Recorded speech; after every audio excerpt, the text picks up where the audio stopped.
Welcome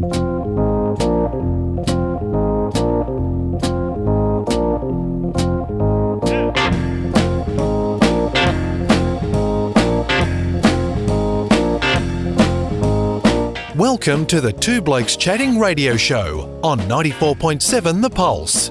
Music, interviews, news, and, well, Two Blokes Chatting. Now, here are the two blokes. Lucky Star, he's been lots of places. He hasn't been to Mulwala, but that's where we're heading off to, just on the other side of the border in New South Wales, just near Yarrawonga. Mulwala, good morning to you, Jenn, Donovan. Good morning. How are we? Doing very, very well indeed. I just realised I haven't asked you before, Jen. Have you got a blue cap in your cupboard? A blue one? Yeah. I don't know. I thought you were a Victorian, but of course, being a New South Welsh person, you would have got a blue cap when you were born, wouldn't you? Ready to play for the New South Wales and then Australian cricket team? Is that the way it works? I'm actually a Victorian. I just married a New South Wales person. So he'll probably have one then. Yeah, maybe. So we haven't spoken to you for a long time. We stuffed up the introduction, to be perfectly frank with you. I normally play a song and we come into it, and the song was Miss You Like Crazy, and I thought it just seemed inappropriate because we haven't spoken to you for about 1,000 years. What's going on in your neck of the woods? I hear the border is opening and you're going to be able to much more easily come back into Victoria. Yeah. Look, restrictions are coming down, so that's lovely. Just to be able to cross the border and not, worry about, have you got a pass? Where's my license? I live in a house with multiple vehicles because all my children have their licenses, so it's kind of like, where did I put my driver's license last? Just to get over the bridge. But I often say that I felt like some days, like the Billy Goat's graph, chopping across the bridge. Can I cross today? Was kind of the way we were living life for a little while, but it's all great now. You've got a happy tone in your voice, but what about the community in general? Because we think we've been hard done by down here, having to be locked down a little bit occasionally, but a border community like yours, we've mentioned it before with you, and even worse at a place like Albury-Wodonga, which is massive and basically one big town with a bit of water in the middle of it. Have people been tolerant, or have you had experiences of it just getting all too much for some? Look, I think there's always people where it's too much for some.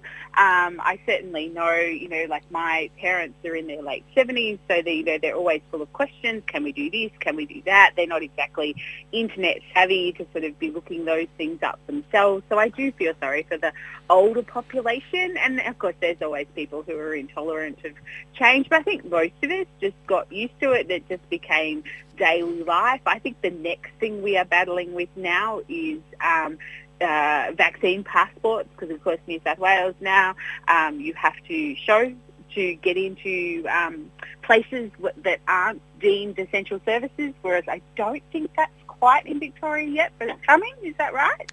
We now have on our, you've got a Services New South Wales app, we've got a cleverly named Services Victoria one down here, and I have now been invited to attach my vaccination certificate to that app so that when I check in, it shows a green tick that I can show someone. So it is on its way.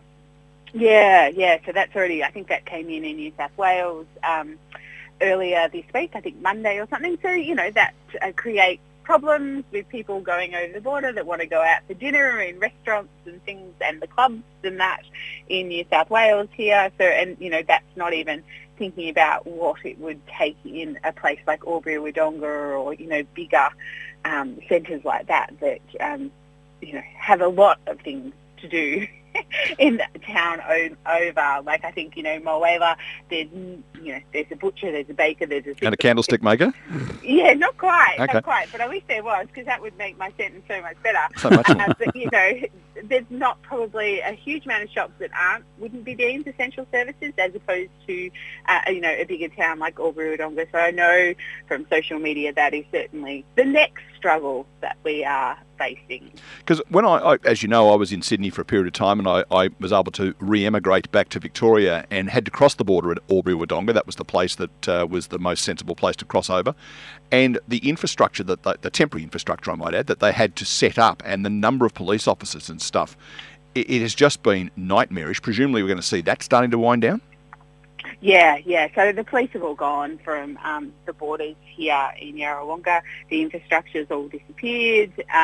They've gone to rolling patrols now. So, patrol cars that can read your number plate, in a millisecond and checking out people that way. But there's not the actual border crossing police anymore. In a bizarre move, when I drove back from Sydney, I drove 1,000 kilometres, give or take. I was obviously stopped at the border.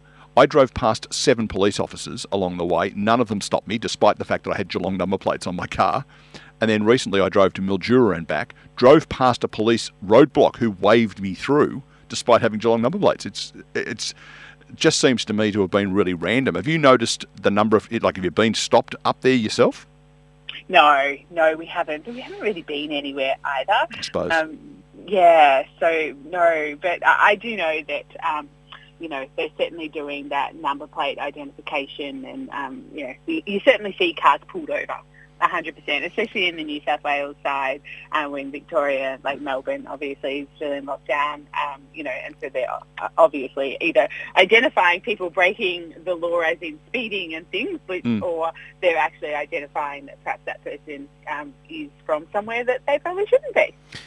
Jen, just on the score, the fear, the danger, the seriousness of it, we haven't heard of any outbreaks in your neck of the woods, but have you had stories of the COVID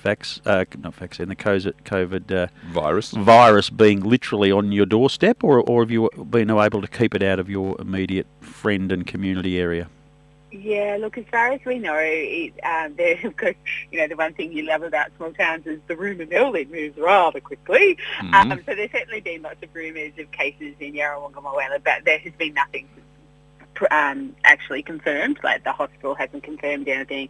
Vic or New South Health haven't confirmed anything. But at the moment, it's sort of, when you say knocking on our doorstep, you think of the 3 major centres that Yarrawonga people would go to, like for specialist appointments and things like that, would be Shepparton, Wangaratta and Albury, and they all have it at the moment. So, we are very, very lucky, touch wood, touch everything I can possibly think of. But at the moment, no. We've been, in fact, Easter 2020 was the last time we had a case in Yarrawonga, Mulwala. It's interesting that down here there was a lot of people who were sceptical about the whole thing, because there was always this different information flying around early in the piece. It wasn't until it literally got on the doorstep that there was a change of attitude towards the whole thing, and a little bit more seriousness and a bit more urgency about getting a vaccine and having tests and things that they hadn't really considered before. So it's pretty easy to snap into gear once, as I said, once the wolves are literally at the door. Yeah, look, I think we're pretty good with our vaccine numbers.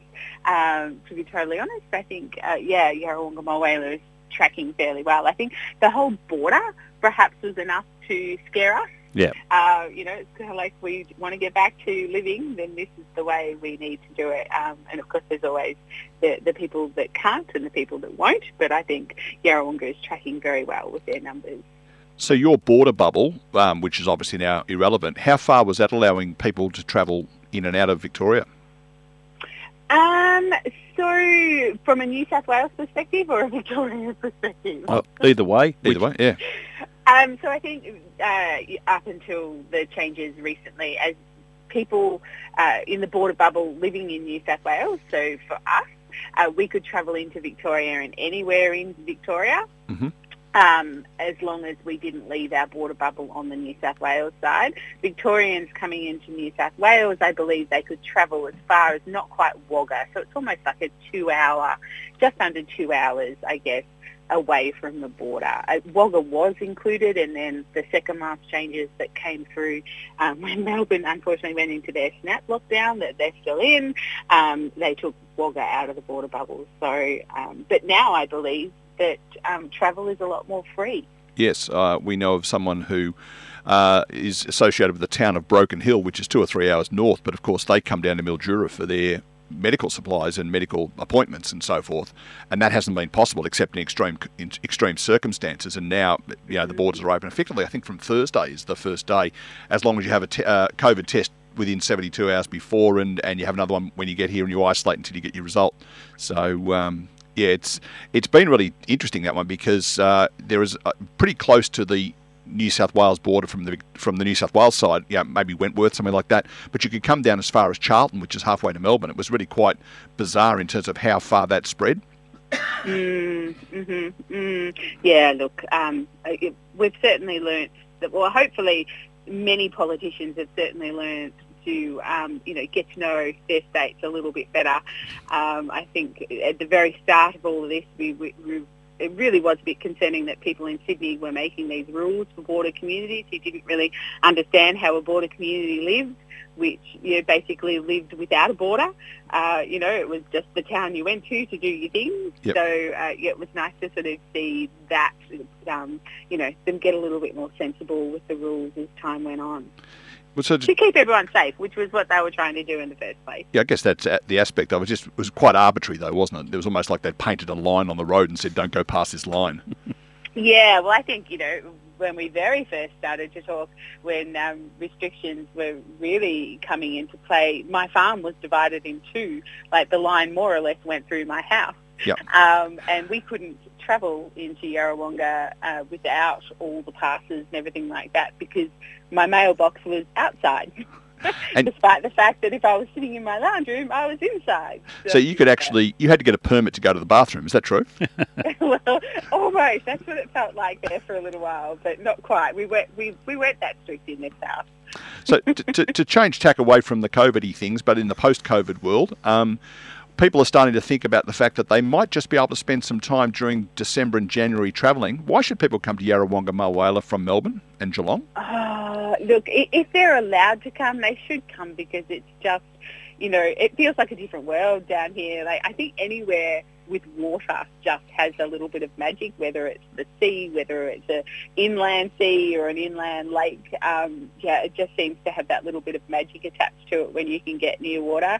But, I guess just supporting our small businesses as well. They, a lot of our small businesses have really hurt. Some of them have actually, really embraced COVID and have really excelled over the time, but many of them are hurting, especially our accommodation and tourism-based businesses and hospitality.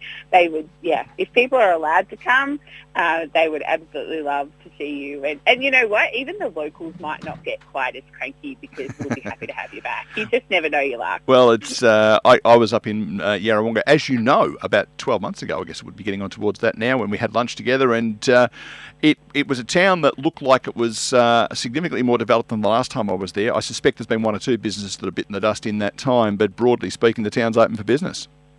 Yeah, absolutely. And our accommodation people and our hospitality people, have changed. Especially hospitality, they've got modern.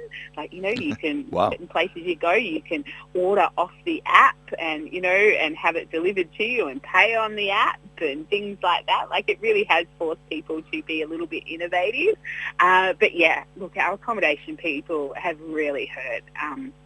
One of my best friends owns an accommodation-based business, and, she has been my one friend that I've just had enormous empathy for. That it's just been cruel to watch, not only the fact that they've lost money, but the refunding of all the money. Like, that's heartbreaking to have to do time and time again, which also shows, I guess, that people want to come, if only they were allowed to come. So please come and visit. Yeah, well, 11 minutes to 3. No, it's actually 3 minutes to 11. We're going to need to wind up. But before we do, just tell us about that very excellent website that you are part of that helps people to support small businesses around regional Australia.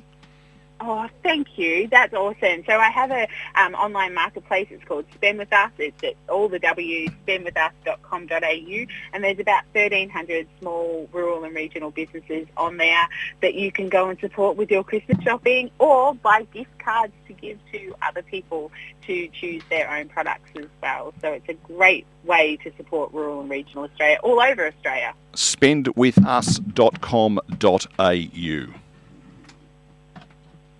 Is that right? Yeah, that's it. Excellent. Thank you. All right. No worries. Jenn Donovan up there in Mulwala. Thanks for joining us on Two Blokes Chatting. Rob says g'day. He's gone to the next studio to start his next program, but he said say hi for me. All right, thanks, Jeff. That'd be great. I don't think he heard it, but we had it. Oh, I know he did. Thanks, Jen. We'll talk soon. Thanks, heaps. See ya. See ya. Jenn Donovan there from Mulwala, and she is part of a really good group called Spend With Us. They are, as she said, a marketplace for small businesses across regional Australia. Get on there and have a look, and when you're doing your Christmas shopping, don't just go to where you normally go. Go and support small businesses online.